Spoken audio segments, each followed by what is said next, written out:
आज मैं आप लोगों के लिए force and law of motion से कुछ छोटे छोटे टॉपिक्स लेके आई हूँ, लाइक मास।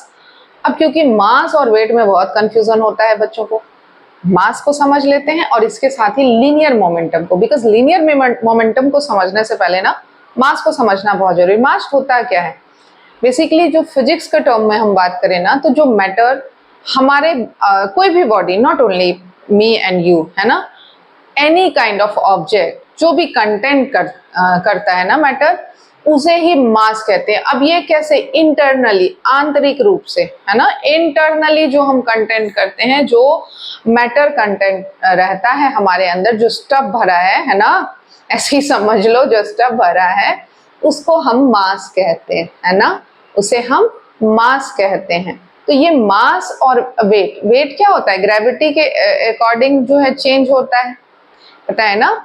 जो वेट होता है वो अलग अलग अलग हो सकता है डिफरेंट जगहों पे, बट मास नहीं होता है। मास ऑलवेज कांस्टेंट है। कांस्टेंट कहने का मतलब क्या है कि जो भी ऑब्जेक्ट, जो भी बॉडी जितना मास कंटेंट कर रहा है वो हर जगह उतना ही कंटेंट करेगा, है ना। तो यहाँ पर हम पढ़ लेते हैं कुछ क्या लिखा हुआ है। Mass measured how much stuff an object contains. It is a fundamental quantity in physics that represents the amount of matter in a body. यही कहा मैंने, amount of matter in a body, right? Mass is measured in kilogram. Mass को हम major कर सकते हैं। कैसे major करेंगे? किलोग्राम में मेजर करेंगे, राइट? और मास जो होता है ना, mass and inertia are intrinsically linked, है ना। ये आंतरिक रूप से एक दूसरे से लिंक्ड होते हैं। कैसे? वो जब हम पढ़ेंगे इनर्शिया के बारे में तब समझ लेंगे। Mass is a quantitative measure of an object's inertia. ठीक है? An object's inertia increases with its mass. More force is required to change its state of rest of motion.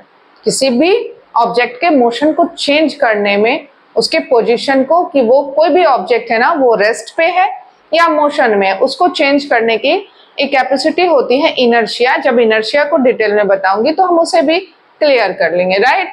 तो यहाँ हमने मास को समझ लिया है। क्या होता है मास? जो मैटर कितना हम कंटेंट कर रहे हैं, हमारी बॉडी कितना कंटेंट कर रही है, उसका मेजरमेंट मास होता है। और मास और इनर्शिया इंटरकनेक्टेड होते हैं एक दूसरे के ऊपर, कह सकते हो कि उसको फाइंड करने के लिए जैसे आप मास को बढ़ाओगे तो क्या होगा, जो इनर्शिया है वो भी इंक्रीज होता है। कैसे इंक्रीज होता है? तो सिंपल सी चीज है, कोई ऑब्जेक्ट जितना किसी चीज को कंज्यूम किए होता है वो उतना ही रेस्ट और मोशन भी उसके साथ होगा। ये कैसे होता है ये हम इनर्शिया में जानेंगे। तो आई होप आप लोगों को मास समझ में आ गया होगा।